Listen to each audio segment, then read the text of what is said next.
Hello guys, welcome to my YouTube channel. आज हम लोग डिस्कस करने वाले हैं विलियम शेक्सपियर का लिखा हुआ सोनेट नंबर 29।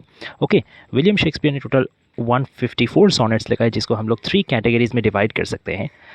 पहला 126 सोनेट को, that mean sonnet number 1 to sonnet number 126, इसको बोला जाता है fair youth group of sonnets, क्योंकि ये सोनेट्स एक ब्यूटीफुल यंग मैन को उद्देश्य करके उसका लिए अपना डीप इमोशन और प्यार व्यक्त करते हुए शेक्सपियर ने लिखा था। नंबर 127 टू नंबर 152 ये सोनेट्स को बोला जाता है डार्क लेडी सोनेट्स, क्योंकि ये ग्रुप ऑफ सोनेट्स ने शेक्सपियर ने कोई अपना डार्क लेडी इमेजिनेटिव और रियल उसको इमेजिन करके लिखा था, और उसमें शेक्सपियर ने अपना इमोशन का साथ साथ उसमें उनका थोड़ा फिज़िकल डिज़ायर, टेम्पटेशन, ये सब भी उसमें, और गिल्ट, ये सब सेंस भी उसमें है। और आखिरी जो ग्रुप आता है वो है लव गॉड क्यूपिड को डेडिकेट किया हुआ, sonnet number 153 and sonnet number 154। तो ये जो हम लोग का सोनेट 29 है, ये ऑब्वियसली आता है फेयर यूथ सीरीज़ का सोनेट्स में, और इस सोनेट में ये बाकी फेयर यूथ सोनेट से थोड़ा अलग है, क्योंकि बाकी फेयर यूथ सोनेट्स में शेक्सपियर ने जनरली फेयर यूथ का ब्यूटी को डिस्क्राइब किया है, उनका लवलीनेस को प्रेज़ किया है, एडमायर किया है, ठीक है, उनके लिए अपना लव को, अपना ट्रू लव को, इटर्नल लव को हमेशा हमेशा अमर रखने का बात किया है, उसको डेथ और टाइम का अगेंस्ट प्रोटेक्ट करने का बात किया है।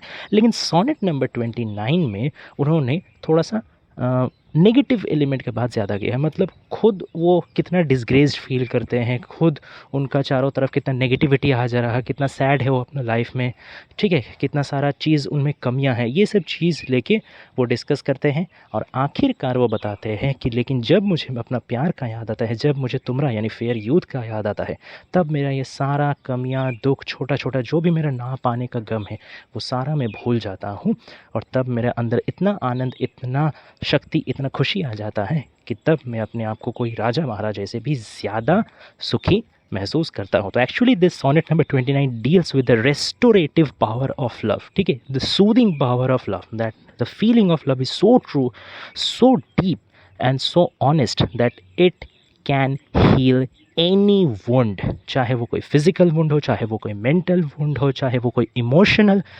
पेन हो या सफरिंग हो, किसी को भी हील करने का क्षमता प्यार में है, ठीक है। अच्छा, अगर सोनेट के बारे में आप लोगों को ज़्यादा जानना है कि सोनेट क्या होता है, स्ट्रक्चर क्या होता है, कितना टाइप्स का सोनेट होता है, राइम स्कीम, एवरीथिंग, तो आप प्लीज़ मेरा 65 सोनेट के ऊपर भी मैंने वीडियो बनाया हुआ है, वहाँ मैंने डिटेल में डिस्कशन किया है पूरा सोनेट के बारे में। जिसको भी पता नहीं उसको पूरा अंदाज़ा बढ़िया से लग जाएगा, कोई कन्फ्यूजन नहीं रहेगा। तो प्लीज़ आप लोग एक बार मेरे चैनल का प्लेलिस्ट में जाइएगा, शेक्सपियरियन सोनेट्स, उसमें बाकी भी और शेक्सपियरियन सोनेट के ऊपर मैंने जो जो वीडियो बनाया है वो भी आपको मिल जाएगा, ठीक है, चाहे तो आप वो भी चेकआउट कर सकते हैं।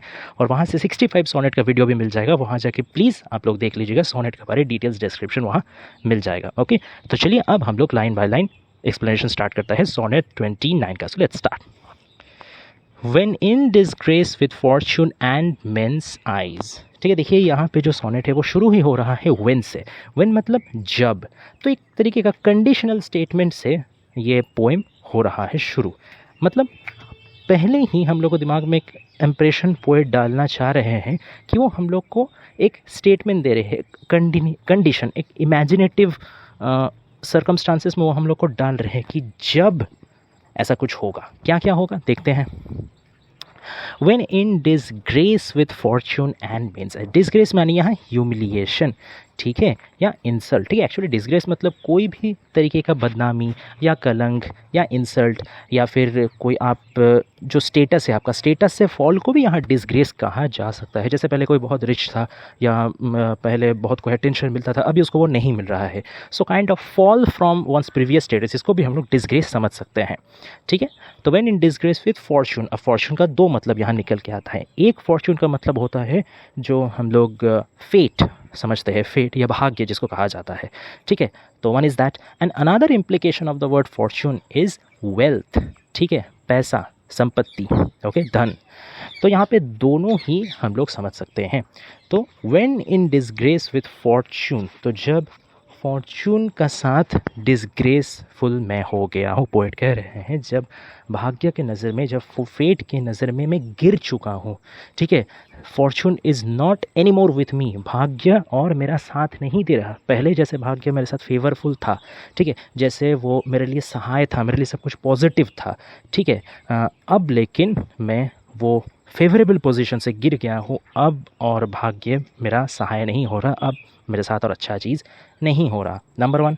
और मेरा जो वेल्थ है, ठीक है, जो इकोनॉमिक स्टेटस है, वो भी एक तरीके से आप लोग समझ सकते हो उसमें भी कहीं ना कहीं डिक्लाइन आया है या आ सकता है। ओके, एंड मेंस आइज, तो सिर्फ मेरा जो डिसग्रेस हुआ है वो फॉर्चून के स्टेट में, इन टर्म्स ऑफ फॉर्चून नहीं हुआ है, मेंस आइज में भी हुआ है, मतलब आदमी का आँखों में भी मेरा डिसग्रेस हुआ है। अब आदमी का आँख मतलब यहाँ आदमी का नज़रिया, आदमी का सोच, ठीक है, एक पब्लिक माइंडसेट का बात यहाँ पे किया जा रहा है, ठीक है, कि आदमी के नज़र से भी मैं गिर चुका हूँ। तो एक नंबर में फॉर्चून से गिर चुका हूँ, मेरा भाग्य भी मेरा सहाय नहीं है, मेरा जो सोशल और इकोनॉमिक स्टेटस था वो भी ठीक ठाक नहीं है, और ऊपर से आदमी का नज़र में मेरा जो फेम था, ठीक है, मेरा जो पॉपुलैरिटी था, मेरा जो रिस्पेक्ट, एक सोशल स्टेटस था, आजकल आदमी भी उतना मुझे रेस्पेक्ट नहीं कर रहा, नज़र से मैं गिर चुका हूँ, ठीक है। अब इसका एक कारण ये भी हो सकता है कि प्यूरिटैनिकल का, जो शेक्सपियर का टाइम में पहले जब था, एलिजाबेथन टाइम्स में शुरुआत में वो लिखना स्टार्ट किए थे, देन तो it was all good, but आखिरकार at the middle and the end of his career the puritanical mindset grew up, ठीक है। तो प्यूरिटैनिकल माइंडसेट क्या है कि ये कोई भी तरीके का आर्ट फॉर्म, खास करके थिएट्रिकल फॉर्म जैसे ड्रामा, प्ले, ये सब चीज़ को है ना बहुत क्रिटिसिज्म का नज़र से देखते हैं प्यूरिटैनिकल सेक्ट ऑफ क्रिश्चियनिटी, ठीक है। तो इसलिए एक ये भी समझा जा सकता है कि शेक्सपियर क्योंकि बहुत फेमस ड्रामेटिस्ट थे, ठीक है, थिएटर के साथ बहुत एक्टिवली जुड़े हुए थे, तो इसलिए भी उनको एक रिलीजियस क्रिटिसिज्म का तौर पे देखा जाता था कि नहीं, ये आदमी तो क्रिश्चियनिटी या प्यूरिटैनिज्म का हिसाब से नहीं चल रहा है, तो थिएटर में जुड़ा हुआ है, मतलब इसका ज़रूर कोई सिन होगा या मतलब कोई ख़राब चीज़ से जुड़ा हुआ है, तो नहीं, उतना इसको तब सम्मान नहीं देना चाहिए, ये तो ख़राब काम कर रहा है। तो एक that kind of point also pops up, ठीक है। आई ऑल अलोन बी वीप माई आउटकास्ट स्टेट, मैं पूरा अकेला, all alone, here the word all alone expresses a kind of isolation, a kind of separation from the society, ठीक है, पूरा society से, पूरा आसपास के आदमी से, समाज से वो अलग हो गए हैं, एकदम अकेला पड़ गया है। कौन? मैं, यानी कि यहाँ पोएट अपना बात कर रहे हैं, शेक्सपियर अपना बात करके, मैं एकदम अकेला पड़ गया हूँ।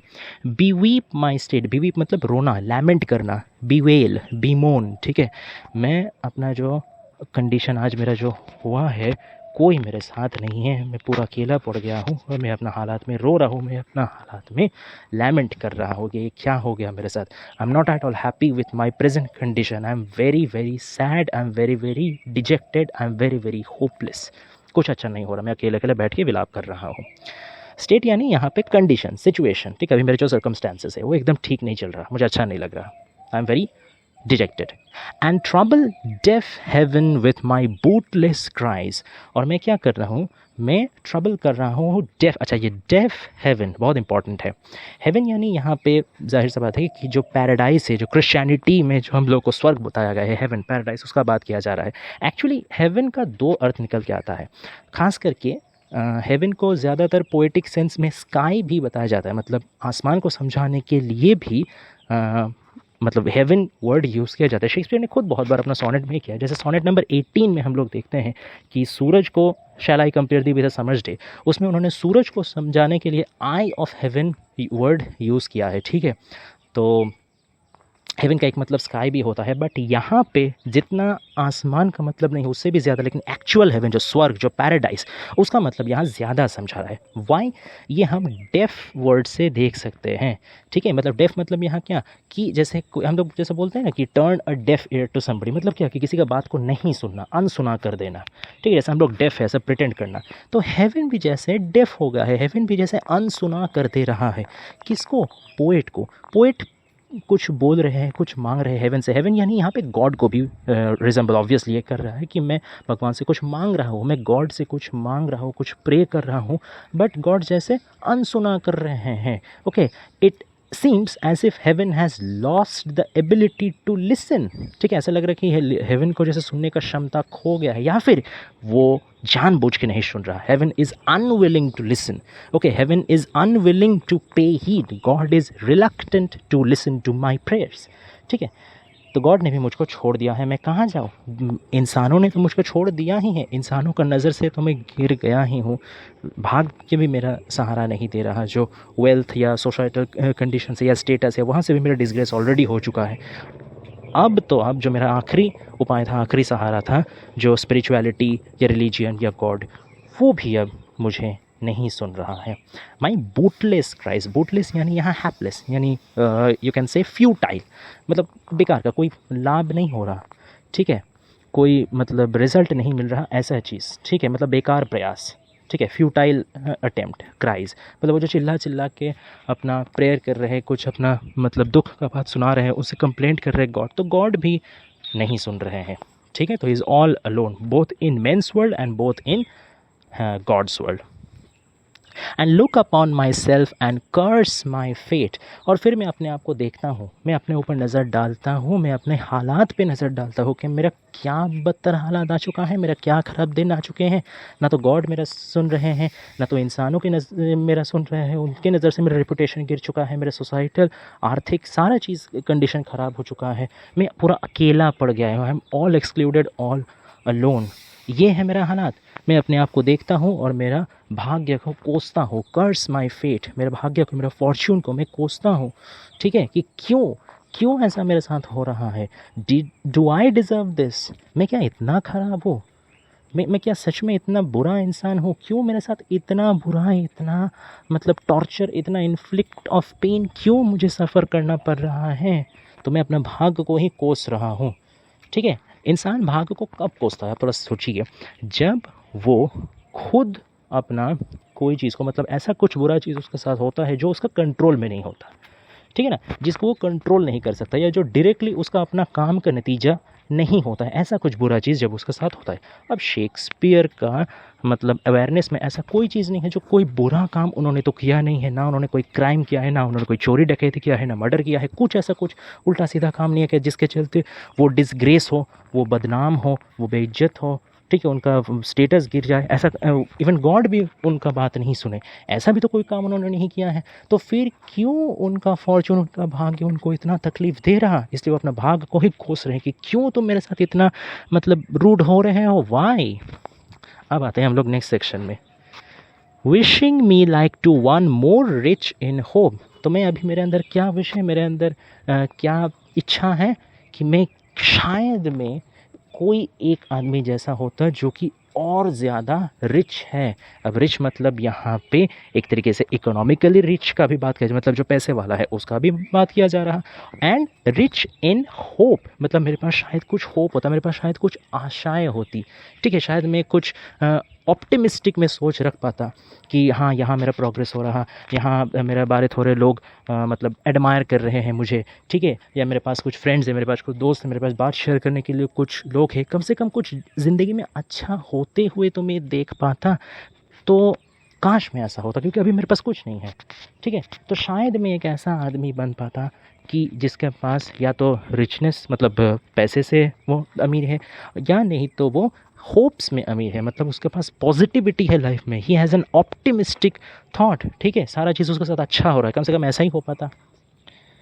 Featured like him with friends possessed, featured like him मतलब काश उसके जैसा मेरे पास फीचर होता। फीचर यानी यहाँ पे क्वालिटीज़ का बात किया जा रहा है, फिजिकल एट्रीब्यूट्स का बात किया जा रहा है, ठीक है, शारीरिक विशेषताओं की बात की जा रही है, ठीक है। और फीचर मतलब एक्चुअली फिजिकल एट्रीब्यूट से हम लोग ज़्यादा समझते हैं, या इन मोर जनरल सेंस फीचर को हम लोग कोई भी क्वालिटी के साथ जोड़ सकते हैं, चाहे वो फिजिकल क्वालिटी हो, चाहे वो मेंटल क्वालिटी हो, या कोई भी तरीके की क्वालिटी हो उसके साथ जोड़ सकते हैं। और थोड़ा स्पेसिफिक सेंस में फीचर को हम लोग शारीरिक विशेषताओं के साथ भी जोड़ सकते हैं कि शायद मैं उस आदमी जैसा, ठीक है, थोड़ा मेरा फीचर्स और मेरे फिजिकल एट्रीब्यूट्स अच्छा होता, थोड़ा मेरा शारीरिक विशेषताएं मेरी कुछ होती, शायद मैं थोड़ा और सुंदर होता, ठीक है, शायद मैं फिजिकली थोड़ा सा और अट्रैक्टिव होता।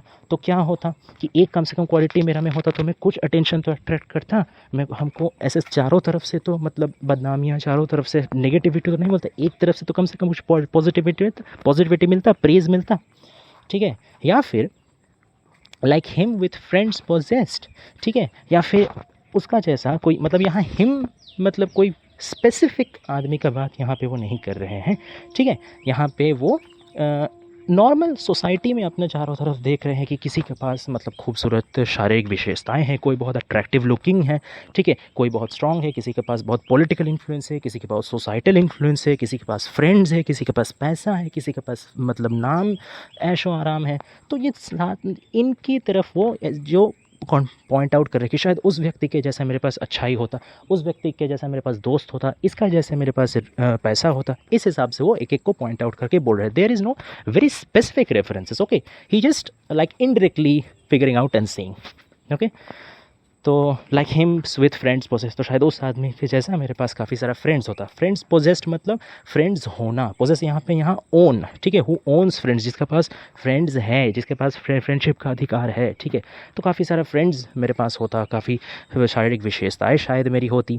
Desiring this man's art and that man's scope, देखिए फिर से दिस एंड दैट मतलब या तो इस आदमी का या तो उस आदमी का, यहाँ पे कोई स्पेसिफिक आदमी का मेंशन नहीं है। Just he is trying to pick up every positive man he can see all around us and wishing काश ऐसा होता मेरे पास, या काश ये अच्छाई मेरे में अंदर में होती, जो मेरे पास अभी कुछ नहीं है, कोई हमको भाव नहीं दे रहा, कोई हमको इज्जत नहीं कर रहा। तो desiring this man's art, art यानी यहाँ स्किल, ठीक है, शायद इस आदमी जैसा मेरे पास स्किल होता, ठीक है, या फिर दैट मैंस स्कोप, या फिर उस आदमी जैसे मेरे पास स्कोप होता। अब स्कोप का मतलब यहाँ पे दो चीज़ हम लोग समझ सकते हैं। स्कोप यानी प्रॉस्पेक्ट, एक तरीके से हम लोग प्रॉस्पेक्ट समझ सकते हैं कि मतलब फ्यूचर ग्रोथ पॉइंट या a possibility of development and growth, तो ये भी एक समझ सकते हैं। या फिर एक और दूसरा चीज़ हम समझ सकते हैं कि मेंटल स्टेबिलिटी, ठीक है, या मेंटल रेंज या इन्फ्लुएंशियल पावर। तो कोई आदमी, जैसे आप देखेंगे कोई कोई आदमी होता है जिसका काफ़ी इन्फ्लुएंशियल वो होता है, वो कोई भी अपने बातों से, ठीक है, अपना विचारधाराओं से, अपना बॉडी लैंग्वेज से, अपना तौर तरीके से किसी को भी बहुत जल्दी अट्रैक्ट कर ले सकता है, ठीक है। तो इसलिए उस तरीके का आदमी का दोस्त ज़्यादा होते हैं, उस आदमी का चारों तरफ आदमी ज़्यादा उसको सुनना चाहते हैं, उसके साथ मिलना चाहते हैं, ठीक है। तो ये हुआ कि स्कोप यानी कि उसका इन्फ्लुएंशियल पावर, ठीक है, या फिर उसका जो मेंटल स्टेबिलिटी है, स्ट्रॉन्ग मेंटालिटी है उसका, ठीक है, या आप कह लीजिए कि इंटेलिजेंस को भी कहीं ना कहीं दर्शाया जा रहा है। तो या तो मेरे पास उस कोई एक आदमी जैसा स्किल होता, या मेरे पास किसी का जैसा नॉलेज होता, किसी के जैसा इंटेलिजेंस होता, किसी के जैसा इन्फ्लुएंशियल पावर होता, ठीक है। शायद मेरा भी बात सुनने के लिए दो चार आदमी आते, शायद मुझको भी, मेरा भी संग, मेरा भी कंपनी को कोई डिज़ायर करता, मुझसे भी मेरे साथ आसपास कोई रहना चाहता, कोई तो आओ। तो ये सारा ज़रिए, ये सारा जो लाइन्स है, इसके ज़रिए सिर्फ़ और सिर्फ यहाँ पे नेगेटिविटी ही पोएट बार बार दर्शा रहा है कि जो भी अच्छा क्वालिटीज़ का वो बात कर रहे हैं सब दूसरों के लिए। देखिए दिस मैन, हिम, दैट, कभी भी वो माई या आई करके नहीं बोल रहे हैं। जब भी वो माई आई ऐसा करके कुछ बोल रहे हैं, हमेशा वो डिस्पेयर का बात कर रहे हैं, हमेशा वो होपलेसनेस का बात कर रहे हैं। और जब भी वो दूसरों के बारे में बात कर रहे हैं तभी अच्छा चीज़ जैसे रिचेस, ओके, फिर होप, फिर स्किल, डिज़ायर, आर्ट, इस तरीके का जितना भी पॉजिटिवनेस है वो दूसरों के लिए ऊपर एस्क्राइब कर रहे हैं, जितना भी नेगेटिविटी है वो अपने ऊपर डाल रहे हैं। ऐसा करके एक सेल्फ पिटी वो जनरेट कर रहे हैं, खुद का ही ऊपर उनको खुद को तरस आ रहा है कि मेरे पास क्या कुछ अच्छा चीज़ नहीं है। जितना अच्छा चीज़ है, जितना स्ट्रॉन्ग चीज़ है, जितना पॉजिटिव चीज़ है, सारा तो मैं दूसरों का पास देख रहा हूँ और दूसरों का वो पॉजिटिव चीज़ में डिज़ायर कर रहा हूँ कि काश मेरे पास होता, काश मेरे पास होता। तो ऐसे करके वो खुद को और एलियनेट कर रहे हैं, ठीक है। ऐसे करके वो सोसाइटी से खुद को और ज़्यादा दूर लेकर के जा रहे हैं। शायद ये उनको समझ में भी नहीं आ रहा, लेकिन he is mentally distancing himself from the society even more by inflicting self pity. खुद को वो मॉक करके, या मॉक तो नहीं कहना चाहिए, खुद को इंसल्ट करके या खुद पे कॉन्फिडेंस लूज़ करके खुद को ही वो मतलब एक तरीके से मतलब दोषी ठहरा रहे, क्यों मेरे पास कुछ नहीं है। तो ऐसे सोच सोच करके वो खुद से भी दूर जा रहे हैं, सोसाइटी से भी दूर जा रहे हैं, ओके। विथ व्हाट, और देखिए इस चीज़ का एकदम जो मतलब टॉप फेज़ उनका पास आता है, ठीक है, मतलब एकदम जो एक्सट्रीम लेवल इस सेल्फ पिटी का आता है वो हम लोग अगला लाइन में हम लोग को दिख रहा है। क्या है अगला line? With what I most enjoy contented list. Contented यानी यहाँ पे सेटिस्फाइड, ठीक है।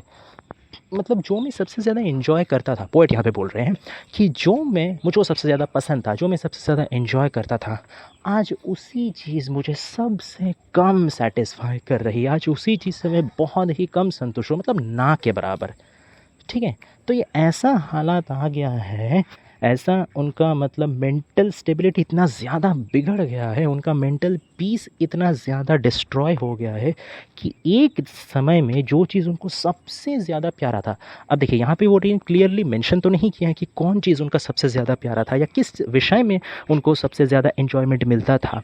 बट एक चीज़ क्लियर है कि जो भी वो विषय था या जो भी वो व्यक्ति था या जो भी कोई चीज़ में उनको सबसे ज़्यादा एन्जॉयमेंट मिलता था, आज वही चीज़ उनके लिए लीस्ट सैटिस्फैक्शन लेके आ रहा है, ऑलमोस्ट ज़ीरो सैटिस्फैक्शन प्रोवाइड कर रहा है। यहाँ पे हम लोग एक रेफरेंस ले सकते हैं आपका डिजेक्शन ओड के साथ, ठीक है? और डिजेक्शन ओड लिखा था एस टी कोलरिज ने, ठीक है? तो वहाँ पे उन्होंने एक बहुत मतलब एक आइडिया को प्रोपेगेट किया था कि कोई भी अच्छा चीज़ या कोई भी सैटिस्फैक्टरी चीज़ से जो हम लोग को आनंद मिलता या सुख मिलता, वो उस चीज़ का बदौलत नहीं है, वो हम लोग का अपना मन का बदौलत है। जब तक हम लोग का मन सही रहेगा, हम लोग का मन खुश रहेगा, हम लोग दिल से एक्सेप्ट करने के लिए, खुशी एक्सेप्ट करने के लिए रेडी रहेंगे, तब तक ही कोई भी ब्यूटीफुल चीज़ या कोई भी लवली चीज़ हम लोग को अच्छा या खूबसूरत लगेगा। लेकिन जब हम लोग का मन ख़राब होगा, जब हम लोग उदास होंगे, जब हम लोग को अंदर से कोई आशा, पॉजिटिविटी बचा नहीं रहेगा, वन विल बी डिजेक्टेड, तब लेकिन वही ब्यूटीफुल चीज़, वही लवली चीज़ का कोई असर हम लोग में नहीं पड़ेगा। तो ये सेम चीज़ या सेम लाइन हम लोग यहाँ भी ट्रेस कर सकते हैं कि जैसे शेक्सपियर बोल रहे हैं कि जितना भी ब्यूटीफुल चीज़ है, जितना भी लवली चीज़, जो भी वो एन्जॉय करते थे, आज और वो चीज़ भी, उसका भी क्षमता खो गया है उनको। उनका ये जो डिजेक्टेड मेंटालिटी है, उनका जो सैड लाइफ है, सैड स्टेट है, इसको रिकवर करने का, ठीक है? तो एक तरीके से अपना ये जो डिस्ट्रेस्ड कंडीशन है, अपना ये जो मिजरेबल कंडीशन है, डिप्लोरेबल कंडीशन है, इसको वो एक हाइट, इतना ऊंचा हाइट में लेके जा चुके हैं कि जहाँ पे कोई चीज़ भी अपना कंफर्टिंग पावर लेके नहीं पहुँच पा रहा। सारा कंफर्ट, सारा आनंद, सारा प्लेजर का ऊपर बियॉन्ड चल गया है उनका ये दुख, उनका ये होपलेसनेस, ठीक है? अब आगे आता है एक चेंज, ठीक है? क्या चेंज आता है कि अब तक जो ये दुख का पूरा सागर शेक्सपियर रच रहे थे, जिसमें खुद डूबे हुए और बाकी पूरे जगत संसार से बिछड़ चुके हैं, खुद को आइसोलेट कर चुके हैं, अब उनको एक ऐसा चीज़ मिलता है जो वापस उनका सारा दुख को भुला देता है, वापस उनको खुशी का सागर में लेके आता है। क्या है वो चीज़? आइए पता करते हैं। Yet in these thoughts myself almost despising, जबकि येट इन दिस थाट्स, ये सारा सोच में, मतलब ये सारा डिस्पाइसिंग सोच में, ये सारा मतलब सैड सोच में कि मेरे पास कुछ नहीं है, बाकियों के साथ सब कुछ है, आई एम नथिंग, ये सारा बेकार सोच में जब मैं खुद को ही डिस्पाइस कर रहा हूँ, खुद को ही मैं हेट करना शुरू कर दिया हूँ, खुद को ही मैं कंटेम्प्ट करना शुरू कर दिया हूँ, ठीक है? खुद को ही मैं डिसरिगार्ड करना शुरू कर दिया हूँ, ठीक है? क्यों डिसरिगार्ड करना शुरू कर दिया हूँ? क्योंकि जब मैंने पहले ही डिस्कस किया था कि सेल्फ पिटी, जब कोई चीज़ अच्छा नहीं होता तब आदमी खुद पे ही खुद तरस खाना, खुद को ही खुद क्रिटिसाइज़ करना शुरू कर देता है, और ये एकदम लास्ट मोमेंट होता है जो वो खुद को एकदम सबसे अलग और खुद से भी अलग कर देता है। तो सेम चीज़ शेक्सपियर भी रियलाइज़ कर पा रहे हैं कि ये सारा मतलब नेगेटिव चीज़ में जब मैं खुद को ही ऑलमोस्ट मेरा लाइफ को, मेरा अपने आप को घृणा करना शुरू कर दिया हूँ, एकदम फेड अप हो गया हूँ मैं अपना लाइफ से, डिस्ट्रेस्ड हो गया हूँ, ठीक इसी वक्त क्या होता है, happily I think on the, happily मतलब बाई चांस, ठीक है? लाइक पर चांस और बाई चांस, एक्सीडेंटली। पर होता है ना कि जैसे कभी कभी अचानक से हम लोग का दिमाग में कोई आइडिया आ जाता है, ठीक है? या बस ऐसे ही कभी कभी ख्याल का बस में कुछ आ जाता है, तो ठीक वैसे ही अचानक से ये सब सोचते सोचते मेरे दिमाग में किसका सोच आता है? तुम्हारा। दी मतलब यू, दी एक ओल्ड इंग्लिश वर्ड है, तो तुम्हारा मतलब यहाँ वो फेयर यूथ का बात कर रहे हैं, अपना बिलेवेड का बात कर रहे हैं, वो खुद जो जिससे बेशुमार प्यार करते हैं, जो जिसके लिए उनका डीप एंड पैशनेट इमोशन है, ट्रू लव है, वो फेयर यूथ का याद उनको आ गया कि अभी अचानक से मैं तुम्हारे बारे सोचता हूँ और इसका मेरे ऊपर क्या इम्पैक्ट पड़ता है। एंड देन माई स्टेट, और तब मेरा जो स्टेट है, मेरा जो कंडीशन है, मेरा जो सर्कमस्टेंसेस सिचुएशन है, जो मेरा अब तक डिजेक्टेड परिस्थिति था वो क्या होता है, मेरा जो सैड परिस्थिति था वो क्या होता है, उसमें चेंजेस आता है और बहुत बड़ा चेंज आता है। क्या चेंज आता है, आइए देखते हैं। Like to the lark at break of day arising from sullen earth sings hymns at heaven's gate। अब यहाँ पे वो एक सिमिली लेकर के आ रहे हैं। सिमिली यानी कि कंपैरिजन, डायरेक्ट कंपैरिजन। ठीक है, तो अपने आप को, अपना खुद का स्टेट को किसके साथ कंपैरिजन कर रहे हैं, किसके साथ तुलना कर रहे हैं, एक लार्क के साथ। लार्क एक एक्चुअली सिंगिंग बर्ड होता है, ठीक है, और लार्क का एक विशेषता है। लार्क क्यों स्पेशल है, क्योंकि इसको शेक्सपियर जनरली टाइम कीपर के साथ तुलना पहले भी किए हैं, ठीक है। मतलब एक्चुअली ये क्या होता है, ये जैसे देखिए यहाँ पे भी ब्रेक ऑफ डे लिखा है, मतलब एकदम सवेरे का शुरुआत में ही लार्क आ जाता है अपना सिंगिंग लेकर के, ठीक है, और ये अपना गाते गाते ये आसमान में उड़ान भरता है। मतलब ऐसा बात नहीं है कि ये कोई जगह पे चुप करके बैठ के, कोई मतलब ब्रांच ऑफ ट्री में बैठ के, या कोई हेज में बैठ के, या कोई जगह नॉर्मल बैठ के ही गाता है, ऐसा बात नहीं। ये उड़ते उड़ते भी अपना उड़ान मतलब गाना गाता है और गाते गाते ऊपर उड़ता है, ये इसका एक विशेषता है, ठीक है। और दूसरा है क्या कि वो मतलब दिन का शुरुआत में अपना गाना लेकर के हाजिर होता है। एक तरीके से it is kind of alarm clock for like common people, ठीक है। मतलब दिन का शुरुआत इसका ज़रिए होता है, ठीक है। It is a kind of regulates human activity, ठीक है। एक थोड़ा हद तक हम ऐसा समझ सकते हैं, हम लोग ऐसा सोच सकते हैं, ओके। और वहीं इम्प्लीकेशन यहाँ आया भी है। इसी विशेषताओं की वजह से शेक्सपियर ने लार्क को चुना इतना सारा बर्ड्स में से कंपेयर करने के लिए, ठीक है। अब देखिए क्या कंपेयर वो कर रहे हैं। तो लार्क के जैसे, like to the lark at break of day, break of day मतलब स्टार्ट ऑफ डे, दिन का शुरुआत। तो ठीक जैसे दिन का शुरुआत में एक लार्क आता है, एक सिंगिंग बर्ड आता है और अपना उड़ान भरता है, अपना मीठा कंठस्वर में उड़ान भरता है, ठीक वैसे ही फ्रॉम सलन अर्थ, सलन मतलब होता है मिजरेबल, ग्लूमी, सैड, सॉरोफुल, ठीक है। तो सलन अर्थ मतलब ये जो दुख भरा धरती है, ठीक है, ये जो बहुत ही मतलब पेसिमिस्टिक, नेगेटिव माइंडेड धरती है, डार्क अर्थ है, यहाँ से उड़ान भरता है कौन, उड़ान भरता है लार्क पक्षी।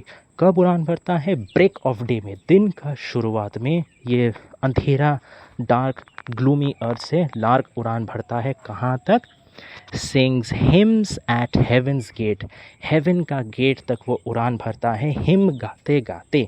हिम मतलब HYMN, हिम का मतलब होता है कि रिलीजियस सॉन्ग्स, ठीक है, उसको हिम बोला जाता है। एट हेवन्स गेट, तो वो जैसे एक रिलीजियस सॉन्ग गाते गाते हुए कहाँ तक पहुँच जा रहा, हेवन का गेट तक पहुँच जा रहा। यहाँ पे आप हेवन को मोर लिटरेरी सेंस में ले सकते हैं, मतलब actually literal in the sense sky, ठीक है। जैसे हम थोड़ा देर पहले ही बोले थे कि स्काई समझाने के लिए भी शेक्सपियर हेवन का यूज़ करते हैं, तो उन्होंने ये इस टाइम पे जो दोबारा हेवन का यूज़ उन्होंने किया है, ये काफ़ी हद तक स्काई के साथ सिमिलैरिटी रखता है, आसमान को समझाता है काफ़ी हद तक, ठीक है। कि लार्क क्या कर रहा है, गाते गाते दिन का शुरुआत में वो गाते गाते कहाँ तक पहुँच जा रहा, एकदम आसमान का ऊंचाइयों तक पहुँच जा रहा है, इसीलिए हेवन का गेट बोला गया। अब इसका एक रिलीजियस मीनिंग भी हम लोग निकाल सकते हैं, वो क्या है, यहाँ पे एक तरह से देखिए जो दिन का शुरुआत, अब दिन का शुरुआत मतलब कैसे होता है, डे ब्रेक कैसा होता है, जब पूरा रात का अंधेरा एकदम काला घना होता है, एकदम रात जाने वाला हो, तब थोड़ा थोड़ा करके वो अंधेरा पतला होता है, थोड़ा थोड़ा करके रोशनी आता है। डे ब्रेक तो ऐसा ही होता है ना, एकदम ऐसा तो नहीं होता एकदम इंस्टेंटली एकदम पूरे चारों तरफ एकदम रोशनी रोशनी ब्राइट हो जाता है, ऐसा तो नहीं होता, थोड़ा थोड़ा करके अंधेरा हटता है, थोड़ा थोड़ा करके रोशनी आता है, उजाला होता है। तो ये एक तरीके से सिंबलाइज़ करता है कि जो शेक्सपियर का जो दुख था, शेक्सपियर का जो नेगेटिविटी था, वो धीरे धीरे हट रहा है। अब क्या रहा है, अब उनमें होप का लाइट आ रहा है, अब उनमें खुशी का लाइट आ रहा है, अब उनमें प्यार का लाइट आ रहा है। और ये किस वजह से हुआ, क्योंकि वो उन्होंने, उनका दिमाग में किसका थॉट आया, उनका बिलवेड का थॉट आया, फेयर यूथ का थॉट आया, और वो थॉट आते ही वो इतना खुश हो गए, उनका प्यार का बारे सोच के वो इतना लाइट हार्टेड, इतना खुशी, इतना मतलब कंटेंटमेंट, सेटिस्फैक्शन उनका दिल में भर गया कि सारा दिल में जितना अंधेरा भरा हुआ था, सारा नेगेटिव था, सारा बैड थॉट्स हट गया, और डे ब्रेक जैसा नया उजाला, नया सवेरा लेके प्यार का थॉट उनके लिए आ गया, ठीक है। और क्योंकि ये हेवन्स गेट तक जा रहा है, ये लार्क एक तरीके से ये भी समझ सकता है कि धरती को छोड़ के वो एकदम हेवन, अब ये हेवन मतलब आप क्रिश्चियन पैराडाइज समझिए, जब वो धरती से छोड़ के डार्क अर्थ को छोड़ करके वो ब्राइट ग्लोरियस पैराडाइज की तरफ अपना जर्नी कर रहा है, वो भी रिलीजियस हिम गाते गाते। एक्चुअली अब लार्क की आप सच में कोई मतलब धार्मिक संगीत गा रहा है नहीं, एक्चुअली उसका जो स्वीट वॉइस है, वो जो अपना गाना गा रहा है, उसी को रिलीजियस संगीत जैसा बोला गया। अब जो वो हिम गा के हेवन का गेट तक पहुंच रहा है, मतलब अब ज़रूर सुनाई दे रहा है। किसको सुनाई दे रहा है? हेवन में गॉड को सुनाई दे रहा है। यही गॉड जब थोड़ा देर पहले शेक्सपियर खुद अपना बूटलेस क्राई कर रहे थे, तब ये हेवन डेफ था, तब शेक्सपियर के बात को कोई नहीं सुन रहा था, तब उनको गॉड ने भी छोड़ दिया था, ऐसा शेक्सपियर का कहना है, उनको लग रहा था।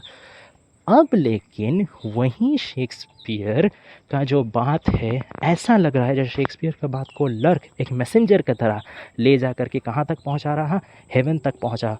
और वो जो पहले बूटलेस क्राई था, वहीं अभी रिलीजियस हिम बन चुका है, स्वीट सिंगिंग ऑफ हिम बन चुका है, संगीत बन करके वो कहाँ तक पहुँच रहा है, हेवन तक पहुँच रहा, गॉड तक पहुँच रहा।